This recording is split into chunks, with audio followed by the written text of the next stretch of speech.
Hello friends, good morning. നമ്മുടെ Kerala TV സീരിയലിലേക്ക് എല്ലാവർക്കും സ്വാഗതം. അങ്ങനെ അമ്മ രാവിലെ കുളിയൊക്കെ കഴിഞ്ഞ് എഴുന്നേറ്റ് വരുമ്പോഴത്തേക്ക് അമ്മയെന്ന് വിളിച്ചുകൊണ്ട് മോൻ പിന്നാലെ ചെല്ലുക. എന്താടാന്ന് ചോദിച്ചുകൊണ്ട് ചന്ദ്രമതി എന്താന്ന് കാര്യം പറയാൻ പറഞ്ഞു. അപ്പം അമ്മ, ഞാൻ ഇന്നലെ രാത്രി ഒരുപോലെ കണ്ണടച്ചിട്ടില്ല അമ്മേ, ഈ സമയം വരെ ഉറക്കം കിട്ടാതെ തിരിഞ്ഞും മറിഞ്ഞും കിടക്കുമായിരുന്നു എന്നൊക്കെ പറയുമ്പോൾ എന്താടാ പറ്റിയേ? അപ്പോഴേക്കും ഓടി അങ്ങോട്ടേക്ക് ചെല്ലും അമ്മ. ഇനി എന്തു പറ്റാൻ? അമ്മയെന്ന് വിളിച്ചുകൊണ്ട് ഈ മകൻ അപ്പോഴേക്കും ചെന്ന് നോക്കുമ്പോൾ കാണുന്നത് ശ്രുതി നന്നായി കിടന്നുറങ്ങുന്നതാണ്. ശ്രുതി നന്നായി കിടന്നുറങ്ങുന്നുണ്ടല്ലോ എന്ന് പറഞ്ഞപ്പോൾ അമ്മ, അവളുടെ കാര്യമല്ല ഞാൻ എൻ്റെ കാര്യം ഈ പറയുന്നതെന്ന് അത് ഇങ്ങോട്ട് നോക്ക്, കണ്ണ് അടഞ്ഞിട്ടില്ല ഇതുവരെ എന്നും പറഞ്ഞുകൊണ്ട് ഈ മകൻ അമ്മയോട് പറയണു. അമ്മ, എന്തൊരു ചൂടായിരുന്നു അമ്മേ, ദേ ഞാൻ ആകെ വിയർത്ത് കുളിച്ചു അമ്മേ, ഒരു മിനിറ്റ് പോലും ഞാൻ ഉറങ്ങിയിട്ടില്ലെന്നൊക്കെ പറയുമ്പോൾ അത് നിന്റെ കണ്ണ് കണ്ടാൽ അറിയാം. മഴക്കാലമാണെങ്കിലും മഴ മാറി നിന്നാൽ നല്ല ചൂടാണെന്നും ഫാൻ ഫുൾ സ്പീഡിൽ ഇടണ്ടേന്നും ചന്ദ്രമതി ചോദിക്കുമ്പം അമ്മേ, ഫാനൊക്കെ ഫുൾ സ്പീഡിൽ തന്നെയാണ് ഉള്ളത്, ചൂട് കാറ്റാമേ അതിൽ നിന്ന് വരുന്നത്, എനിക്കിങ്ങനെ ഇവിടെ കിടക്കാൻ പറ്റില്ല അമ്മേ, ഇത് ശരിയാവില്ലെന്നും പറഞ്ഞ ഈ മകൻ അമ്മയോട്. അങ്ങനെ അമ്മയും മോനും കൂടെ ഇതിനെപ്പറ്റി പറഞ്ഞുകൊണ്ടിരിക്കുക. അമ്മ, ഞാനൊരു ബിസിനസ് തുടങ്ങാൻ പോകുക, അപ്പോൾ നന്നായിട്ട് ഉറങ്ങി ഉന്മേഷത്തോടെ വേണ്ടേ ഷോറൂമിൽ പോയി നിൽക്കാനൊക്കെ. അവിടെ ചെന്ന് ഉറക്കം തൂങ്ങിയാൽ അവിടെ വരുന്ന കസ്റ്റമേഴ്സ് എന്ത് കരുതും അമ്മയെന്നൊക്കെ ചോദിച്ച് മകൻ ഭയങ്കര വെറുപ്പിക്കൽ അമ്മയോട്. ഒരു ബിസിനസ്സുകാരൻ എന്നാൽ ക്രിയേറ്റീവ് ആയിരിക്കണം അമ്മേ, തല കൊണ്ടുള്ള കളിയാ, അതിന് നന്നായി ഉറങ്ങിയാലേ ഫ്രഷ് ആയിട്ട് ചിന്തിക്കാനൊക്കെ പറ്റത്തുള്ളൂ എന്നൊക്കെയാണ് പറയുന്നത്. ഒരു കാർ ഡ്രൈവറെ പോലെയല്ല ബിസിനസ്മാൻ, അതൊന്ന് മനസ്സിലാക്കണം അമ്മേ എന്നൊക്കെ പറയുമ്പം ഇതൊക്കെ എനിക്ക് അറിയാവുന്ന കാര്യമാടാ, പക്ഷേ ഞാൻ എന്ത് ചെയ്യാനാടാ എന്നൊക്കെ ചോദിച്ചപ്പോൾ അമ്മേ നോക്ക്, എങ്ങനെയെങ്കിലും സച്ചിയെയും രേവതിയെയും ആ മുറിയിൽ നിന്നൊന്ന് പുറത്താക്കമ്മേ, എനിക്കിവിടെ കിടക്കാൻ പറ്റില്ല അമ്മ എന്നൊക്കെ പറഞ്ഞു. ഇവിടെ കിടക്കുന്നതിനേക്കാളും നല്ലത് വലിയ റെയിൽവേ പ്ലാറ്റ്ഫോമിലും പോയി കിടക്കുന്നതാണെന്നൊക്കെ പറയുമ്പം എന്താടാ നീ പറഞ്ഞത്? കുറച്ച് നാള് ഞാനും നിന്റെ അച്ഛനും ഇവിടെ തന്നെയാ കിടന്നത്, അപ്പോൾ നിനക്ക് ഇങ്ങനെയൊന്നും തോന്നിയിരുന്നില്ലല്ലോ, തോന്നിയായിരുന്നോ എന്ന് ചോദിച്ചു അമ്മ മോനോട്. അത് പിന്നെ അമ്മ, രാത്രി നിങ്ങൾക്ക് ഉറങ്ങിയില്ലെങ്കിലും പകല് നിങ്ങൾക്ക് നന്നായിട്ട് ഉറങ്ങാമല്ലോ, ഇവിടെ എനിക്ക് പകൽ ഉറങ്ങാൻ കഴിയത്തില്ലല്ലോ അമ്മയെ, ബിസിനസ്സൊക്കെ നോക്കണ്ടേന്ന് ചോദിക്കുമ്പോഴത്തേക്കും അമ്മ ഇങ്ങനെ നിന്ന് ആലോചിക്കുക, ശരിയാണല്ലോ, പ്ലീസ് അമ്മേ ആ റൂം ഞങ്ങൾക്ക് തിരികെ വാങ്ങിച്ച് താ അമ്മ അവിടെ എങ്ങനെയെങ്കിലും അമ്മ ചെന്ന് അവരെ ഒന്ന് പുറത്താക്കമ്മേ എന്ന് പറയുമ്പോൾ നിങ്ങളിവിടെ കിടക്കുന്നതിൽ എനിക്ക് വിഷമമില്ല എന്നാണോ നീ കരുതിയത് എന്ന് ചന്ദ്രമതി ചോദിക്കുക. നേരം നിന്റെ അച്ഛമ്മ അങ്ങനെ ഒരു തീരുമാനം പറഞ്ഞു, നിന്റെ അച്ഛനത് ഏറ്റവും പിടിച്ചു, ഞാൻ എന്ത് തെറ്റ് ചെയ്തിട്ടാടാ, ഞാൻ എന്ത് ചെയ്യാനാ എന്നൊക്കെ ചോദിക്കുമ്പം അമ്മേ, എത്ര നാൾ ഞങ്ങൾ രണ്ടുപേരും ഇങ്ങനെ ഇവിടെ ഹാളിൽ കിടക്കുമെന്ന് ചോദിക്കുമ്പം കഷ്ടം തന്നെയാ, വലിയ വീട്ടിലൊരു പെണ്ണിനെയാണ് നമ്മൾ കൊണ്ടുവന്ന് തറയിൽ കിടത്തിയിരിക്കുന്നത്, എപ്പോൾ വേണമെങ്കിലും ഇവരുടെ അച്ഛൻ ജയിലിൽ നിന്ന് ഇറങ്ങാം, അങ്ങേര് ഇവിടെ വന്ന് ഇതൊക്കെ അറിഞ്ഞാൽ എന്താവും സ്ഥിതി എന്നൊക്കെ ചോദിക്കുകയാണ് ചന്ദ്രമതി. മോളെ നമ്മൾ നന്നായി നോക്കുന്നില്ല എന്നും പറഞ്ഞ് അവളെയും കൂട്ടി മലേഷ്യയിലേക്ക് വല്ലതും പോവില്ലേ എന്നൊക്കെ ചോദിച്ചു. അയ്യോ പോകും അമ്മേ, ദേ അമ്മ അതൊക്കെ കൊണ്ടാണ് ഞാനീ പറയുന്നത്, എങ്ങനെയെങ്കിലും അമ്മ അവരെ ഒന്ന് പുറത്താക്കുക, ആ മുറി ഞങ്ങൾക്ക് തിരികെ വാങ്ങിച്ച് താ അമ്മ, അവരെ ഞാൻ പുറത്താക്കാൻ നോക്കിയാലേ നിന്റെ അച്ഛമ്മ വന്ന് എന്നെ തല്ലിക്കൊല്ലും, പിന്നെ ഞാൻ എന്ത് ചെയ്യാനാ, ഒരാഴ്ചത്തേക്ക് നീ എങ്ങനെയെങ്കിലും സഹിച്ചേ പറ്റുള്ളൂ. അയ്യോ, ഒരാഴ്ച ഉറങ്ങാതിരുന്നാൽ പിന്നെ എന്തിനു കൊള്ള എൻ്റെ അമ്മയെന്ന് ചോദിച്ചുകൊണ്ട് അവിടെ കിടന്ന് ഒച്ച വയ്ക്കുക സുധി.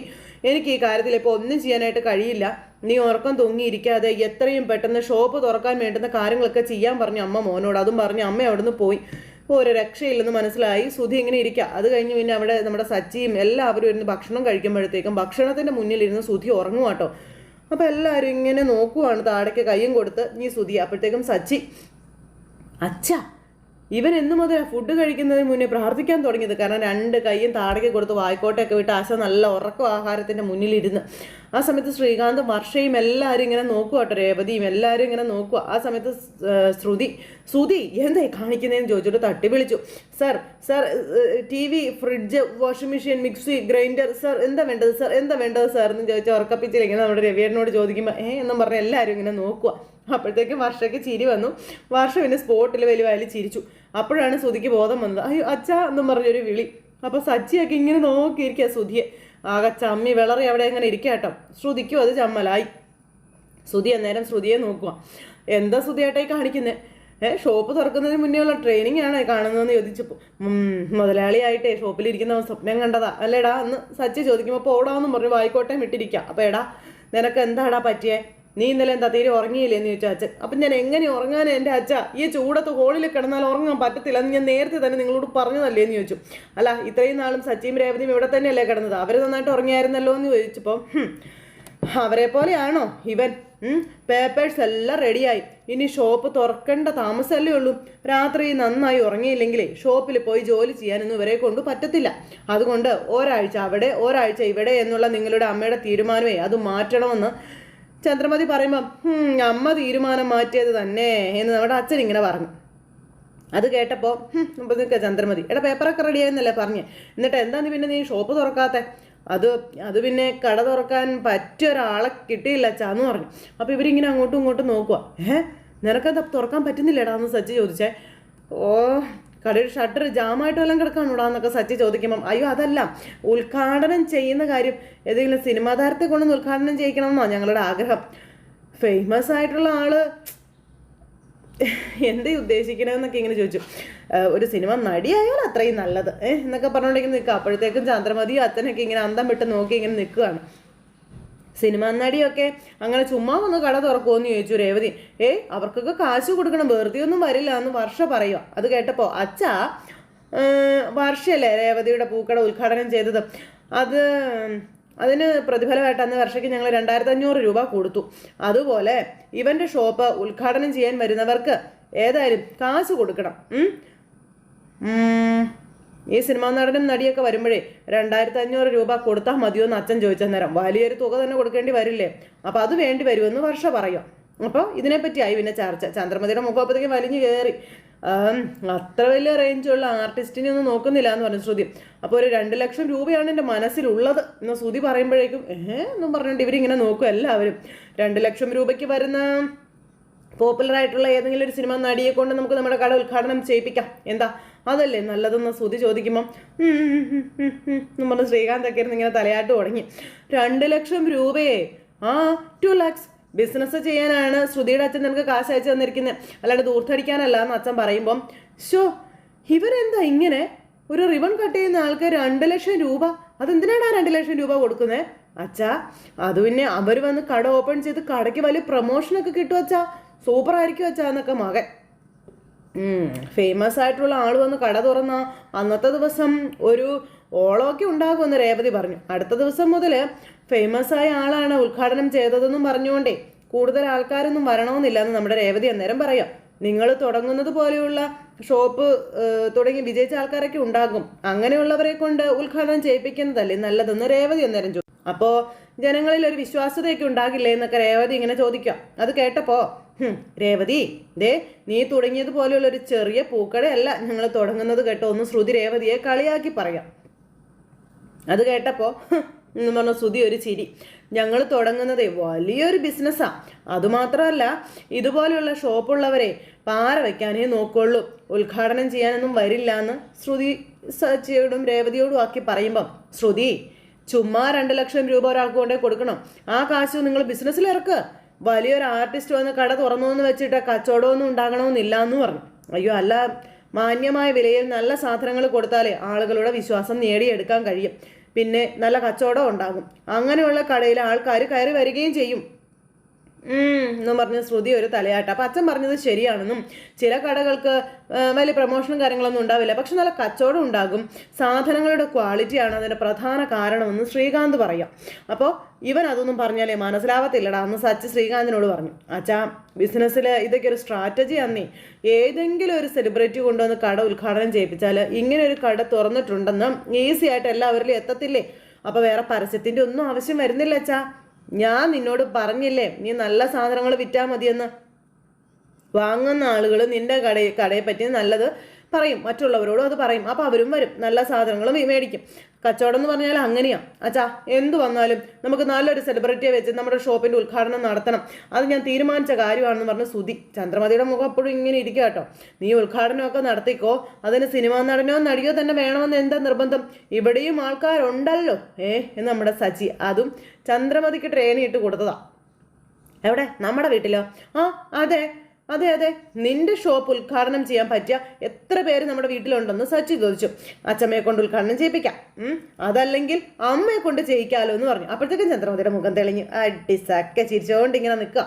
ശ്രുതിയോ നേരത്തേക്ക് ഇങ്ങനെ അന്തം വിട്ട് നോക്കുക കേട്ടോ. ഇനി അതും അല്ലെങ്കിൽ നിന്റെ കെട്ടിയോളുണ്ടല്ലോ, അവളെ കൊണ്ട് ചെയ്യിക്കാം, ഇവരാരെങ്കിലും കൊണ്ട് നിന്റെ കട ഉദ്ഘാടനം ചെയ്യിപ്പിക്കുക. പിന്നെ നമ്മുടെ അച്ഛനും ഉണ്ടല്ലോ, അച്ഛനെ കൊണ്ട് ഉദ്ഘാടനം നിനക്ക് ചെയ്യിപ്പിക്കാമല്ലോ. എടാ നിന്റെ മനസ്സിൽ ഇതെന്താടാ ഇവരൊന്നും വരാത്തത്, ഇവരൊന്നും ഇല്ലാണ്ടായിപ്പോയത് എന്താടാന്നൊക്കെ ഇങ്ങനെ ചോദിച്ച് സച്ചി എറിഞ്ഞിട്ട് കൊടുക്കുക കേട്ടോ.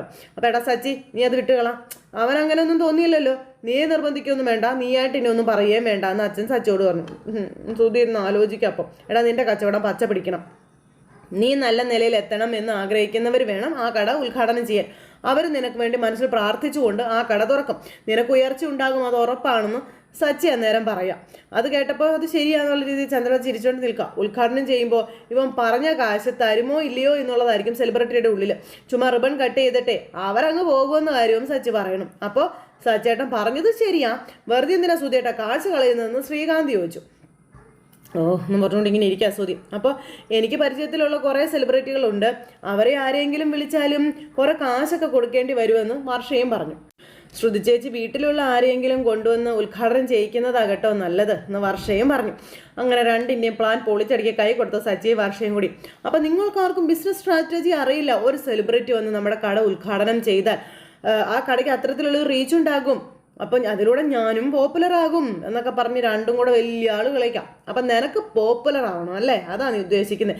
നടിയെ കൊണ്ട് കട ഉദ്ഘാടനം ചെയ്യിപ്പിച്ചാൽ നിനക്ക് ആ ഒരു ദിവസം മാത്രമേ പോപ്പുലർ ആകാൻ പറ്റൂ. നീ ഒരു കാര്യം ചെയ്യും, പാർലർ ഏട്ടത്തിയെ ഡിവോഴ്സ് ചെയ്തിട്ട് ഒരു നടിയെ കല്യാണം കഴിക്കുക. അപ്പോൾ പിന്നെ നിനക്ക് ജീവിതകാലം മുഴുവനും പോപ്പുലർ ആകാമെന്ന് പറയുമ്പോഴേക്കും എന്നൊക്കെ പറഞ്ഞിട്ട് ശ്രുതി ഇരിക്കുക. അപ്പോഴത്തേക്ക് ശ്രുതി ഇങ്ങനെ ശ്രുതിയെ പറഞ്ഞ് പല്ല് ഇറങ്ങി കാണിച്ചുകൊണ്ടിരിക്കുക കേട്ടോ. വർഷയ്ക്കും ശ്രീകാന്തിനൊക്കെ ചിരി വരാൻ തുടങ്ങി. അന്നേരം അച്ഛാ ഞാൻ എന്തിനാ ഇങ്ങനെയൊക്കെ പറയുന്നതെന്ന് വെച്ചാൽ അത് നിങ്ങൾക്കാർക്കും മനസ്സിലാവുന്നില്ല അച്ഛാ, നിങ്ങളെന്താ ഇത് ഇങ്ങനെയൊക്കെ എന്നോട് പെരുമാറുന്നേ, പിന്നെ നിങ്ങളൊന്നും മിണ്ടാത്തത് എന്താ, ഒന്ന് പറ അച്ഛാന്ന് പറഞ്ഞ് ശ്രുതി. അമ്മ എന്താ അമ്മയുടെ അഭിപ്രായം ഒന്നും പറയാത്ത, ഇവരോടൊക്കെ ഒന്ന് പറഞ്ഞ് മനസ്സിലാക്കി കൊടുക്ക എൻ്റെ അമ്മ എന്ന് പറയുമ്പോൾ ഞാൻ എന്ത് പറയാനാടാ, നിനക്ക് തോന്നുന്നത് പോലെ നീ ചെയ്യാൻ പറഞ്ഞു അമ്മ. അപ്പോൾ എൻ്റെ അമ്മയ്ക്ക് അറിയാം എന്നെ നന്നായിട്ട് എന്നും പറഞ്ഞുകൊണ്ട് സുധി അന്നേരം പറയുന്നു. സെലിബ്രിറ്റി ഒന്നും വേണ്ട സുധി, നീ അത് പറഞ്ഞ് മനസ്സിലാക്ക്. നീ കാശിൻ്റെ വില അറിയാത്തവനാ, കാശ് നിൻ്റെ കയ്യിൽ വന്നാൽ നീ അത് നശിപ്പിച്ച് കളയുമെന്ന് പൊതുവെ എല്ലാവരും പറയുന്നുണ്ട്. കയ്യിലുള്ള കാശ് നീ ചുമ്മാ കളയാതെയെന്നും അച്ഛൻ മോനോട് പറഞ്ഞു. നീ ചില തെറ്റുകളും കാര്യങ്ങളൊക്കെ ചെയ്തിട്ടുണ്ട്, അപ്പം പോലും നിൻ്റെ ഈ അമ്മ നിന്നെ തള്ളി പറഞ്ഞിട്ടില്ല, നിന്നോട് അത്രയ്ക്ക് സ്നേഹമുണ്ട് അവൾക്കെന്ന കാര്യം അച്ഛൻ പറയാം. അപ്പോഴത്തേക്കും അയ്യോ ചന്ദ്രമതിയുടെ കണ്ണങ്ങ് നിറഞ്ഞു, എപ്പോഴാന്ന് കണ്ണുനീരൊക്കെ ഒഴുകാൻ തുടങ്ങി. എന്നെങ്കിലും നീ ഉയർന്ന നിലയിലെത്തുമെന്ന് അവൾ വിശ്വസിച്ചിരുന്നു, അതിനുവേണ്ടി അവൾ എന്നും പ്രാർത്ഥിച്ചിട്ടുണ്ടായിരുന്നു എന്ന കാര്യമൊക്കെ രവിയേട്ടൻ പറയാം. അയ്യോ ചന്ദ്രയുടെ കണ്ണിൽ നിന്ന് അങ്ങോട്ട് പുഴ ഒഴുകുന്ന പോലെയാ.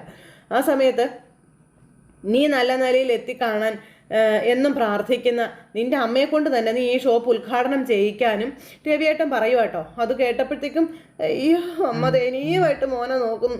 അയ്യോ അവനെ ആരും നിർബന്ധിക്കേണ്ടതൊന്നുമില്ല, അവൻ അവൻ്റെ ഇഷ്ടം പോലെ ചെയ്യട്ടെ എന്ന് ചന്ദ്രമതി. അത് കേട്ടപ്പം ആൻറ്റി ഷോപ്പ് ആൻറ്റി തന്നെ ഉദ്ഘാടനം ചെയ്താൽ മതി എന്ന് ശ്രുതിയും കൂടെ പറയാം. അത് കേട്ടപ്പോൾ എല്ലാവർക്കും സന്തോഷമായിട്ടോ. സച്ചി രേവതി അന്തം വിട്ട് ഇങ്ങനെ നോക്കുക. എന്താ ശ്രുതി ചേച്ചി പെട്ടെന്ന് നിങ്ങളുടെ തീരുമാനം മാറ്റിയത് എന്ന് വർഷ നേരം ചോദിക്കാം.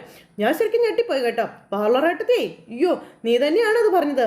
അയ്യോ എന്ന് സച്ചി പറയുമ്പോൾ ഞാൻ ആദ്യമേ ആദ്യയെ കൊണ്ട് ഉദ്ഘാടനം ചെയ്യിപ്പിക്കാമെന്ന് ശ്രുതിയോട് പറഞ്ഞതാണെന്ന് പറഞ്ഞ് ഇവിടെ ആളാകാൻ ശ്രുതി നോക്കുമ്പോൾ ശ്രുതി എപ്പേ എന്നും പറഞ്ഞ് നോക്കുന്നു.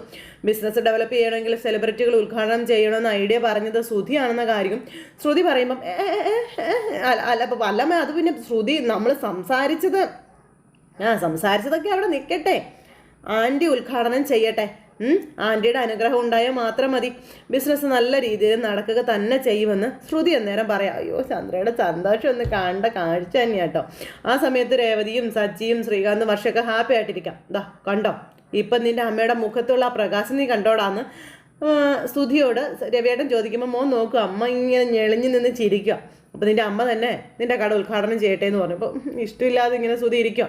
അത് പിന്നെ എന്തോന്ന് പിന്നെ അച്ഛൻ പറഞ്ഞില്ലേ, അതിനപ്പുറം ഒന്നുമില്ല കേട്ടല്ലോ, അമ്മ തന്നെ ഉദ്ഘാടനം ചെയ്യട്ടെ എന്നും പറഞ്ഞുകൊണ്ട് ഇങ്ങനെ നമ്മുടെ സച്ചി പറയാം. അത് ചന്ദ്രക്കേട്ടുള്ള ഒരു പണിയാണ് നമ്മുടെ സച്ചി കൊടുക്കുന്നത്.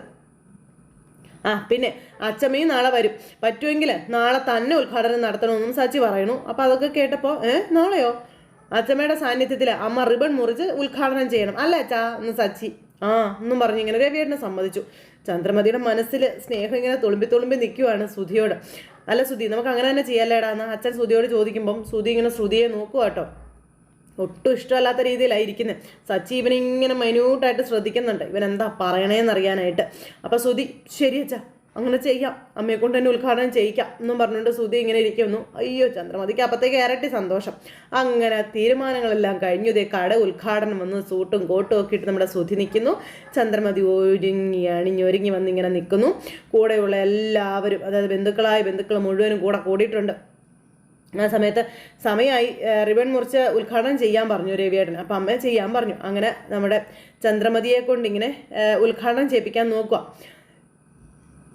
അപ്പോൾ അങ്ങനെ അത് ചെയ്യാൻ തുടങ്ങുന്ന സമയത്ത് പെട്ടെന്ന് ഇവിടെ പുതിയൊരു അതിഥിയും കൂടി ഉണ്ട് എന്നുള്ള കാര്യം അവർ പറയാം.